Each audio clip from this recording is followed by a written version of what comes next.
واعبدوا الله ولا تشركوا به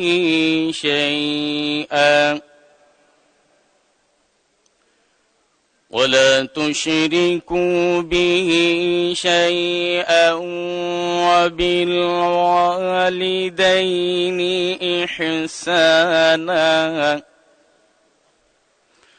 وبذي القربى واليتامى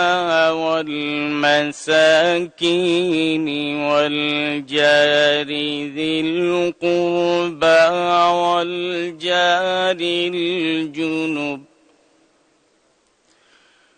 والصاحب بالجنب وابن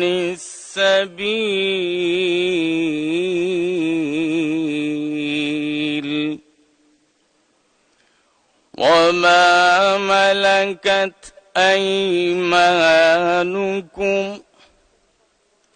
إن الله لا يحب من كان مختالا فخورا صدق الله العظيم।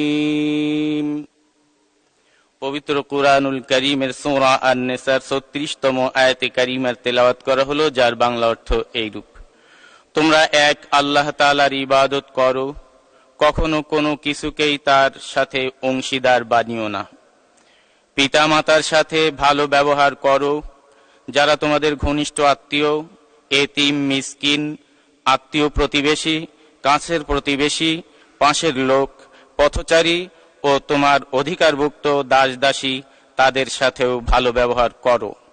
অবশ্যই আল্লাহ তাআলা এমন মানুষকে কখনো পছন্দ করেন না যে অহংকারী ও দাম্ভিক।